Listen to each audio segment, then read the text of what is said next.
On tonight's episode of Fandom United, we dig into the best series finale ever. Let's get into it.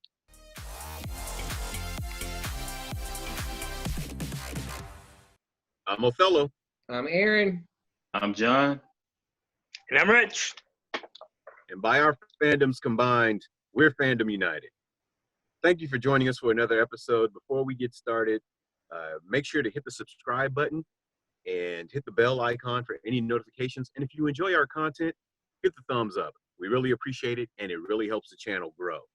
Now, we're all excited to talk about, and we've been stewing on this all week, is that we watched the last 4 episodes of the Clone Wars this week, or last week. And man, oh man, did Dave Filoni deliver. All right, fellas, let's just jump into it. What was like your moment where you were just like, Dave Filoni is now the man? Like, what was your moment? The Siege on Mandalore. Okay. That was something that like I'd read in the books, and it was alluded to a lot in the Star Wars lore, and I always wanted to see it in some shape or fashion on the screen. And I felt Filoni really delivered on making it what the fans expected it to be. Now, I think that's different than what they talk about in the Mandalorian TV show. I believe at some point Vader and the Empire goes back to Mandalore. And kind of, I mean, they were already there, right? When they flipped the switch on Order 66, all the clones, that switch flipped. Now, granted, there was nobody in danger on the planet, but that was when the Emperor was consolidating his power. So that may have been, they were already there and in the confidants of the Mandalorians. And that may have been when the attack happened and when Mandalore got, jacked up. See, timeline, I would put that at some point when Tarkin was happening right before episode 4. Because when he's talking about the regional governors, taking care of, replacing the Senate. So I always assumed that was the in the timeline where that all fell. But who knows? They might still deliver another show that's going to explore all that stuff too. Yeah. If this wasn't it, I don't know. I'm sure that it'll all get broken down soon enough, and they'll like, this is what this meant. But it was so pretty to watch. It was. I totally agree with that. All right, John, what's your moment? For me, it was actually 2 parts. Number one, the ending, of course, when Vader picked up Ahsoka's lightsaber. And then my friend, literally, as soon as the episode was over, went back and watched the episodes of Rebels when it was him and Ahsoka and Darth Maul, his brother, and they were all fighting. And how it switched pretty much from Vader. He went from Vader to Anakin for a second, and then back to Vader. The emotional struggle he was feeling on that was ridiculous. It's funny you talk about that because when you look at that, if you go back and you look at it as a whole, her believing so much in Anakin, even after she heard what Maul said and not saying anything to the council, and then fighting him as Vader and the realization that he became Darth Vader, like, oh crap, like that emotion has more weight now that they drew on that character's face. That emotion that Ahsoka has in that moment has more weight because it's like, oh crap, I could have stopped this if I had said something. If I, like I could have prevented this. So that's just like, I'm projecting obviously, but I don't know. I don't put it past Filoni to kind of have those kind of beats and those story beats and that kind of intricacy in his writing. You could tell that he had it planned. Like you could tell that what we saw was already like either written or storyboarded in his head when he did Rebels, because like the way that they came together it didn't seem like he cobbled it together. It seemed like there was a plan there already for this last season and Rebels. I think MCU episode. MCU. So interesting to think that somebody could have a plan with a Star Wars story. That's, oh my God. It's just hard to even wrap my head around. Here we go. That brings me into my second thing.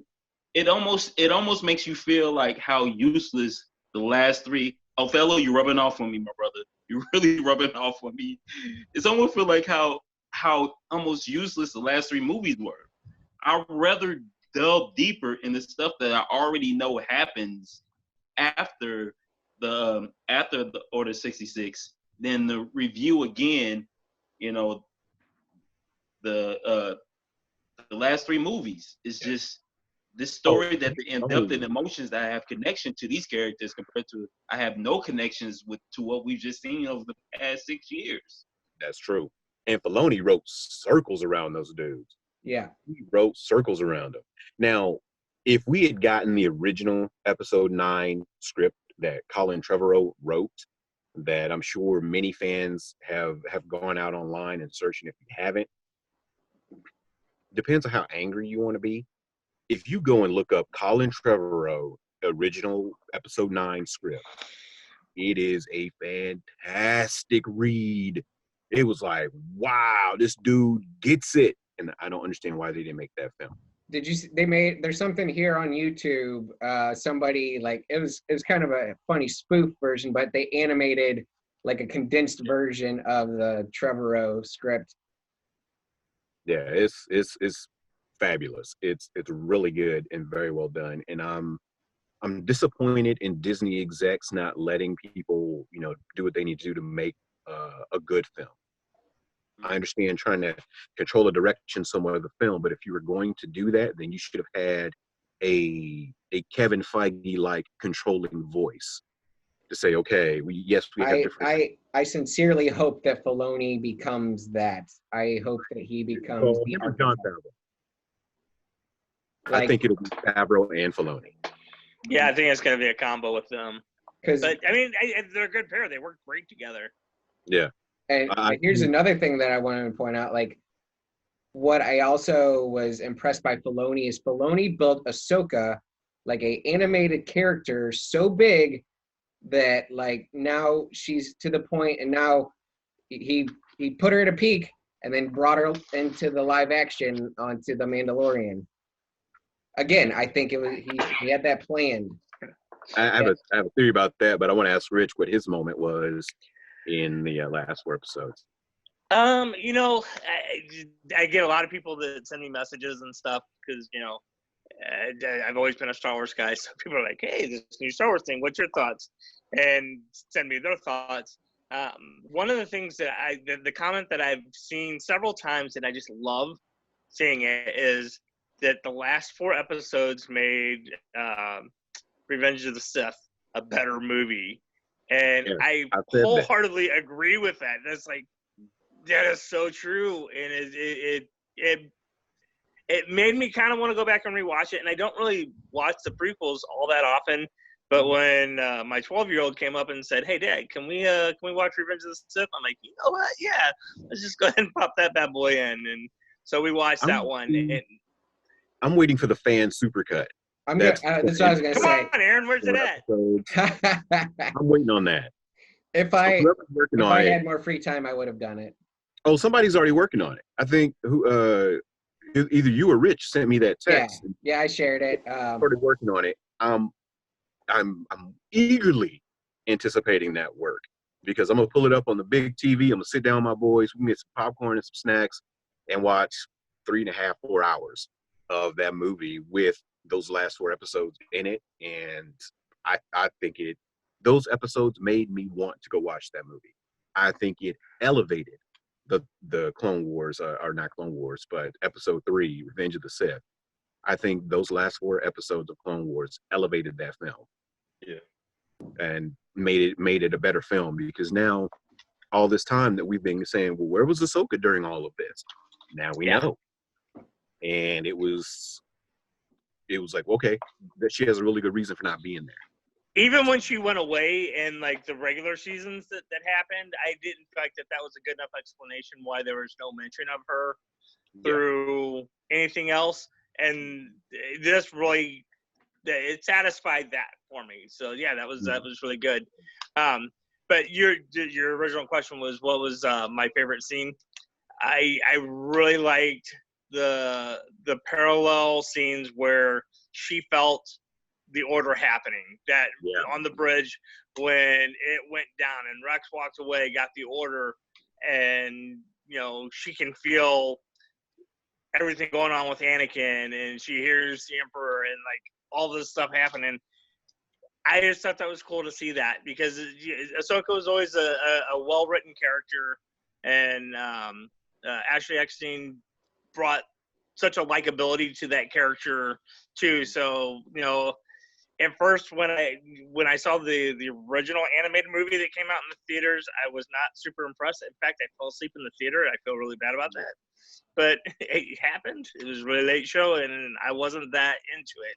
And then when it came out on TV and like as the series, I got into it really quick, and it got my attention and became such a great character. That was neat to see.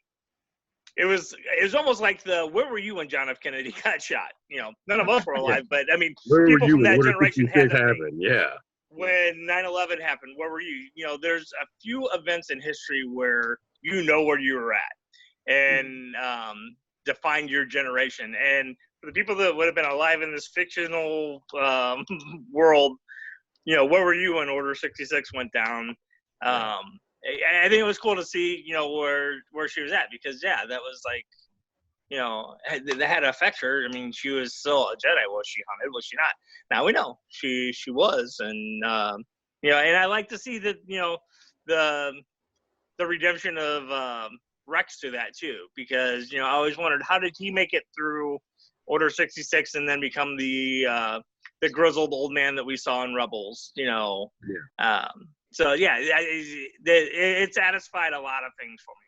It did raise a question for me though. Like, okay, so we know that Rex, they took the chip out, but what about the other ones? Oh, like Wolf and Gregor and they all had chips. So did Rex go find them and remove their chips? Like that was a question that popped in my head. He could have, or they could have had defective chips. And then he just, that's possible, because Fives' chip was defective. Remember that whole episode?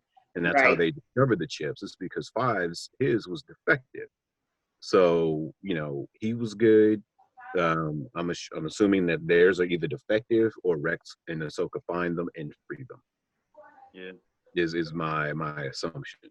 For me, the two moments that really got me, one, the fact that Maul and Ahsoka's big duel was mocap, and the fact that they had enough care to bring back in Ray Park to mocap that fight sequence. I didn't know that. Yeah, that fight sequence.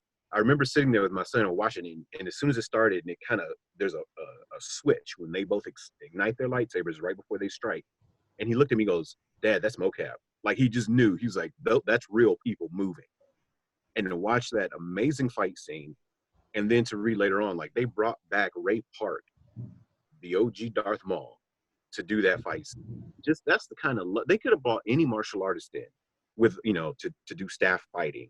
They could have brought anybody in with just the love and care for a story and a universe, to bring in the original actor who played that character, whose moves are based on this guy, to bring him back to film this pivotal, the pivotal fight scene in the series was just an amazing touch to me.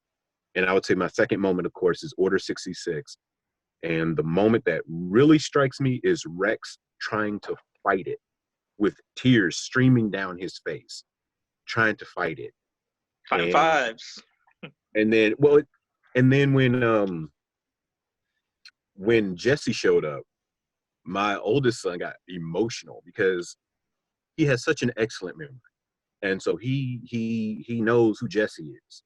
And as soon as the door opens, he goes, "Oh no, Jesse!" Like, he just knew that this was Jesse's turn. Like, he just knew that Jesse wasn't going to be able to be redeemed, and he was emotional about it. He was like, "I love Jesse. He was one of my favorite clones."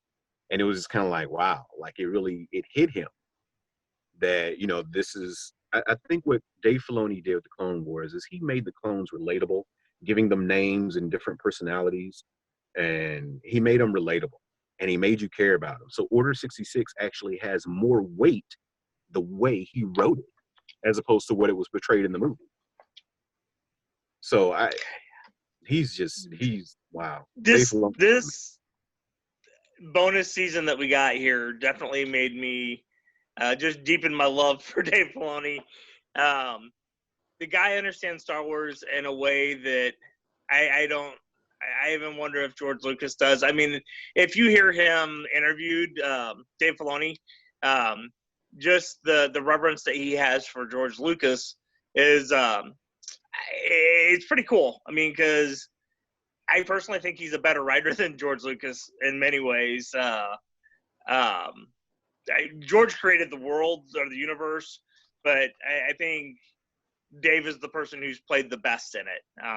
But there's actually a scene in the new Galleries show where they're the first episode of that where they interviewed all the directors of Mandalorian, and they show a little snippet where Dave Filoni's talking to Jon Favreau, and he's making a reference to something from Star Wars, and Jon Favreau's just like, "Yeah, brother, that's too deep a cut. I don't even know what you're talking about." And that's the thing with Dave Filoni is that apparently he drove people nuts on SpongeBob, like when he was on that show and on Avatar, talking about deep cut things about Star Wars, and people are like, "Yeah, dude, it's not real. This is just you're way too deep on this than what we're willing to go." Like when you go back and watch that episode of The Directors, Gina Carano's talking about it, and she's like, you have your armor and you think, oh, this is just a shoulder pad. Dave Filoni comes up and says, well, no, that's actually this, and this is what it signifies. She's like, he knows all of this esoteric knowledge about why this universe is the way it is and why these things are the way they are. And she's like, it just deepens your appreciation for everything that he's bringing to the table when you read his scripts. And something you said, I was almost offended by it, about George Lucas created the universe, but Dave Filoni is a better writer in that universe. And I almost got offended by it. But then I thought, me being, for most of my life, I was more of a Star Trek guy than a Star Wars guy. And I would say the same thing. Gene Roddenberry created the universe, but he was not the best writer that the universe ever had. There's been some episodes that he didn't write, even for the original show, that were just amazing. That other writers come to mind that are great science fiction writers that wrote episodes for that show that are amazing. So yeah, I get that. They created the foundations, they laid the groundwork. And there's no offense to George Lucas in that, because there wouldn't be Star Wars without that guy. But the prequels had me really questioning, and then finding out what he wanted to do with the sequel series about being in a midichlorian world. And that whole thing, I'm glad that never happened, because that would have been Jar Jar Binks times 1 million worse. Star Wars would have crashed and burned with that. I mean, which on that, I want to say I love Ahmed Best, and I think the guy did great. It was just unfortunately Jar Jar was not the greatest character. I actually don't hate Jar Jar as much as most people do, but was not the best creation in the Star Wars universe. Something that noticed to me is, I know Anakin loved Padme. I know he loved her, but was Ahsoka really his true love? Like, would things have been differently, or was it more? I felt more. I felt less. I always thought there was more of a brother sister or a man. It felt more like a familial love than a romantic love. Yeah, a romantic thing. Yeah, I think it was like, that's his baby sister, or that's his kid. You know what I mean? Like his daughter or his baby. He practically raised her when she got to him. He pretty much did raise her. Or his baby sister, because she was always tagging along behind him on his wild, crazy adventures, kind of thing. You say thing about young Anakin and Padme. I mean, I know they're 5 years apart, but that's different. I think, number one, I think they're more than 5 years apart, and I think she's a child molester. But whatever, we don't talk about it. But also, there might not be those kind of rules in Star Wars universe. There's those kind of rules everywhere. Yeah. Another thing is, I'm wanting a straight Maul versus Vader fight. I want that. I wanted it so bad. Oh, that's the other thing that was really good about that episode. And my son brought this up to me. He said, I think Maul's hallway scene was better than Vader's hallway scene from Rogue One. Wow. And it didn't even dawn on me that they had given Maul a hallway scene where he's just going through the Star Destroyer or Republic cruiser, just laying clones out. Oh, man. I love the part where he pulled the clone's arm through and let the door close on it. Let the door close on it. That wasn't even gangster. That was just being a thug. That was savage, yeah. I love Okay, at the top of the frame in that, was the head in that door also? No, because but there's something that flies part, out because it looked like it could have been the helmet. It might have been. There was another part where he took a wall panel off, and he was using the wall panel to deflect, and then he, chopped a bunch of heads off with the wall panel. And then Go back and look at that scene again, and let me know next time we all get together, because I was watching it and I'm like, okay, the arm's gone, no doubt, but there was something like, and it looked like it could have been that clone's bucket go through the top. I'm like, the helmet came off, the head came off too. My favorite part of that whole sequence was the fact that he never had a lightsaber that whole time. He was like, I'm bad. Yeah. Trying to show, but that also shows you, to me, Ahsoka's power, because she defeated him in combat. Mm-hmm. To me, that shows you how bad she is. And then, of course, when he's trying to escape in the ship, she stopped it. She was like, you ain't leaving. when he tried to leave in the shuttle. Okay, the one thing that bothered me about that whole hangar scene is, okay, she stops that ship and, she's holding him, keeping him from flying away. But when the droids dropped out, the few floor panels, and then there's all the troopers that are still up there, why wouldn't she just force push them all down in that hole that just opened up and like, okay, now there's nobody shooting at us. She didn't want to kill him. But they end up dying. They wouldn't have killed him. It was only 20-foot drop. They would have survived it. I feel like I have a chance of dying falling from 20 feet. I'm just saying. Yeah, they all died. She could let them down easy if that's a concern. But anyway. They did all end up dying anyways. That's a good point. It was a cool moment. That's why. Because they needed the conflict of being pinned down. So I understand why they didn't do it. But, if I was in the moment, I'm thinking that would have been a better way to go. Anyway, another thing that I did want to talk about, a cool scene that I just really liked that made the prequels better for me was the bridge scene. When Anakin comes walking up and Obi-Wan and Cody are all hunkered down, oh, yeah. and Anakin just walks up and he's going to do his own. And the dialogue there brings out that Anakin's just kind of, hey, I'm doing my own thing now. I don't even care. Yeah. And Obi-Wan's at the point where he's just frustrated enough with him. He's like, whatever, go ahead and do your thing, because that's what's going to happen anyway. But Anakin's not his Padawan, right, at that moment anymore. Anakin's a full-on Jedi Knight. Yeah, but that's the thing, though. That he was upset that he never got Anakin's not doing what the council wants. Anakin's doing his own thing. Made him a master. If they would have just made him a master. But I think at that point, though, I think what we're starting to see manifest in Anakin is what comes out on Mustafar later is my empire. He's building his empire. He's already got that trickling through his head. I'm doing it my way. I'm not asking for permission. I'm not asking for forgiveness. This is what I'm doing. And, how can they stop me? I'm the best. And so I really think that the seeds of him feeling unbeatable were starting to manifest in that scene. And I really like that they did that. And I like that they developed that there was the beginning of the conflict between him and Obi-Wan, where it wasn't there's always a little bit of edginess between them throughout the Clone Wars, but I feel like I noticed it more in the last couple episodes. Actually, this whole last season, but towards the last 4 episodes, it seemed like it was kind of more predominant. I made a statement to my son after we watched it. I said, this was so good. I consider myself more of a Star Wars fan now than a Star Trek fan.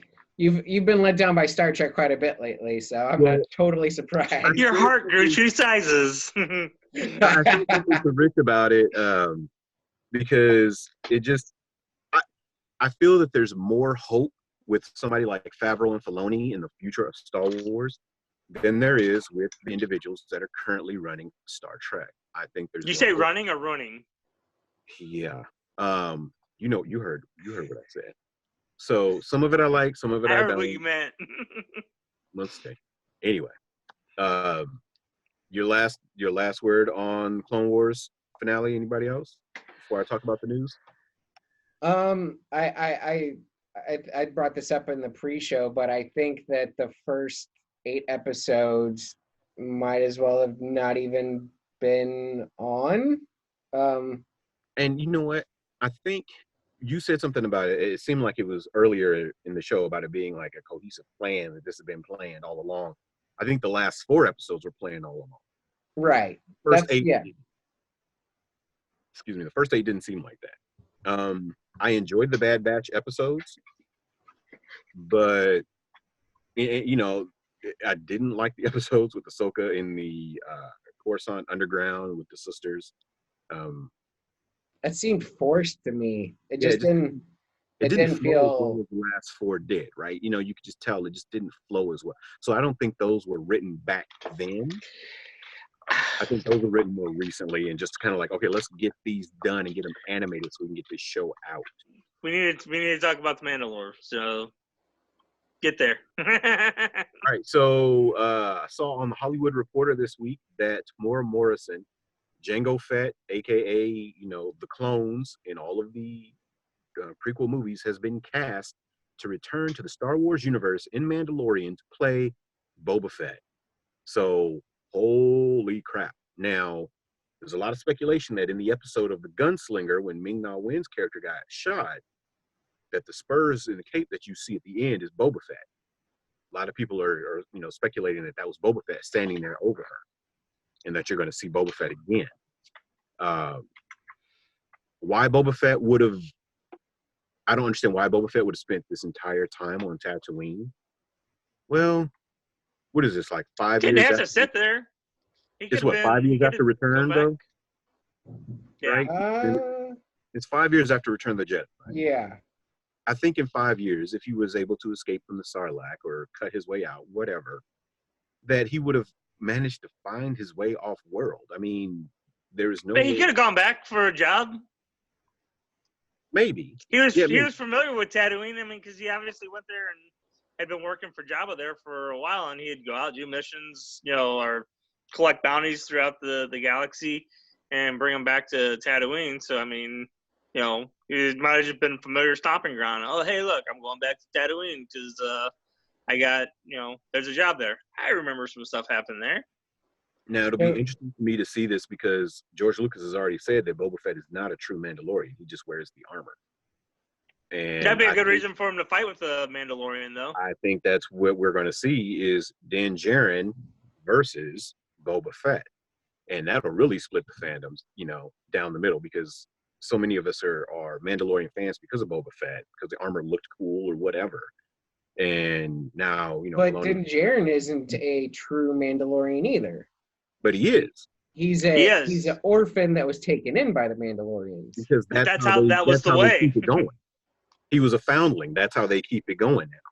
Because the original Mandalorians were an alien race, a warrior race of honor, and basically a warrior army that then, as they began to die out, began to get not conscript, but basically adopt other alien species and be like, hey, we can train you to carry on our legacy of the great Mandalore. And so he is actually a true Mandalorian, because he wouldn't have been able to get that armor if he wasn't a true Mandalorian. The armorer wouldn't have made that for him. So Boba Fett's is not made out of Beskar. No, it is not. Okay. It'll be interesting to see if there's going to be some play there. They're going to team up. Are they going to be adversarial? Is somebody going to send Boba Fett after the kid? And then you'll have Din Djarin versus Boba Fett over the life of the kid. That seems the most likely. That seems like the most. Somebody will say you'll send to catch a Mandalorian. You send a Mandalorian. Well, who's the best that we know of? Well, this guy's off the table, but somebody said Boba Fett is still in play. not knowing the fact that he's not a true Mandalorian. But I think that's where you'll get Boba Fett in there. The other thing I think he might be in there as a surprise, if Ahsoka shows up in the second season, which we believe she will, is maybe he'll be Captain Rex too. Wouldn't that be awesome? Just a surprise. I wouldn't mind seeing that. You know, him showing up with Ahsoka as she stands there, whatever. Here he comes up next to her and pulls off his helmet, and there's old grizzled Rex. I would love to. I wouldn't mind seeing that. I would actually prefer to see that over seeing Boba Fett. I would love Boba Fett. Boba Fett was always my favorite character as a kid. My first license plate when I got my driver's license, that was a Boba Fett reference, and I just always dug the dude. Even before that was like a popular thing. But I was so mad that they went back and explored him in the prequels. I'm like, no, you're taking away from the mystique of this guy. You know, you made him less cool by exploring his backstory. If it's possible that they could do it justice in The Mandalorian, but I would almost rather not see it. If they're gonna have, and I can't think of his name, that actor come back and play him. Thank you. If they're bringing him back, he's older. Yes, that would be awesome to see him play old Rex. You know, the same old Rex that we saw in Rebels. That would just be, that would be cool. That would do me better than seeing. Now Boba here's Fett. the thing, though. Dave Filoni once again made Boba Fett right. I mean, if you go back and look at some of those Clone Wars episodes that had Cad Bane in it, or had Boba Fett learning what it's like to be a bounty hunter from some of these great bounty hunters and traveling around with them, as like Aurra Sing and Bossk. Yeah. I think Dave Filoni took that, and I think he felt the same way and said, let's flesh this guy out. If we're going to have to do it, let's do it. And I really dug those episodes. Those were my favorite by far episodes of the Clone Wars. You know, when those guys showed up, it just made everything better. So I think it'll be nothing but good for the show. I think it'll be very interesting, and I'm looking forward to the big showdown. Personally, I hope it's a big showdown. I hope it's like, you know, gunfight at the OK Corral. That would be what I would hope for. But I'm rooting for Dead. A 6 paces turn fire kind of. No, not even like you walk out in the street, I walk out in the street. As soon as they see each other, just blasters drawn, you know, whistling birds flying, rockets, the whole nine. Just go nuts and just demolish like a whole little town. Just them fighting. What if they did in the middle of Mos Eisley? Yeah, just something crazy. Like just going after it. I would love to see something like that. So, you know, that could be the good last quarter of an episode, them just getting after it and really taking each other to the limit. And maybe Din Djarin's youth wins out in his actual Mandalorian training. Or maybe Boba Fett gets the drop on him and snatches the kid, and now Din has to track Boba down and get the kid back before Boba can deliver it. You know, so I think there's a lot of different scenarios at play there. I think it's going to be a whole heck of a lot of fun, and I can't wait to see what they did. All right, so our final words on it, on this news. Aaron, your final word on it? I'm psyched for it. I really, like I said, it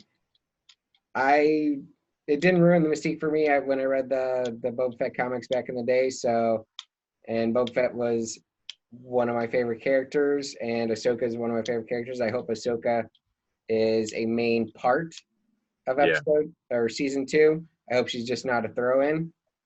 I hope, and I don't know, I hope in the future that Ezra eventually gets built into the live-action show as well. Yeah, but if you do that, then you got to do Sabine, and it's still, I mean, I don't know. We'll see how far they're going to take it. I don't want to So they announced a time frame for when these are supposed to hit? I know it could all change because of the state of the world right now, but is there a tentative date? Even before that. There's no time frame announced even before that. I haven't heard anything. It's in the works. Hopefully it's early fall. I need something. Well, no, it's not going to happen, brother. If the anyone knows thing how that to gives me hope socially about distance that- and wear a mask, it's a Mandalorian. So Well, the fact that they're shooting with that ring backdrop, so they're not actually building practical sets for so much of that stuff, and a lot of the stuff that is built is so minimal.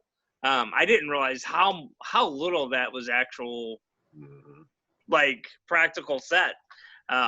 There's a lot of stuff that they're putting in there that's not physically there. It's like, oh man, these guys are just geniuses. That's got to bring down the cost of doing a show like that. That's how they're getting away with doing those effects, because it's all so much of it's digital or visual. It's like a middle ground between digital and practical, because like they'll do like for the ships, they'll build like a third of the ship and then put the rest of it digitally on the background. See, I thought that they rebuilt the cantina. I was so fooled by that set. I actually thought they built the bar. Yeah. And here's the thing, though. Here's the beautiful thing. This is what George Lucas was trying to do with the prequels. He was trying to use digital technology to forego the practical building of sets and all of these things. This is just the next generation of that. This is actually the culmination of what he wanted to do. He just didn't have the technology available to him back then, right? That these guys do now. And I hope that the way that they're doing The Mandalorian kind of takes over the strictly digital stuff they've been doing in Hollywood for the last, 15 years. Because it looks so much better. It looks so much better, and sometimes when you do it all digital, like the physics just don't work right, and it instantly pulls you out of that story. So just having that right mixed balance of digital and practical just makes a better movie, in my opinion. I agree. All right, Rich, your final word on the Mandalorian news? I just, I'm bring it on. just keep it simple, because I know the people involved with it are fans of the what they're doing, so I know that they're going to treat it right. So I'm trying not to put too much thought into what it's going to be or what I want to see, because that'll just disappoint me when I see it. So I know that they're going to do whatever they do, and they're going to do it well. So yeah, just get it out. Cool. All right. Well, I already gave my thoughts on it. I'm excited for it. I got several different scenarios I would love to see, and in Dave Filoni, I trust. And with that, that's another episode of Fandom United. Don't forget to hit the subscribe, notification bell if you enjoyed our content. Hit the thumbs up, and we'll see you next week. And until then, remember, tell them F you.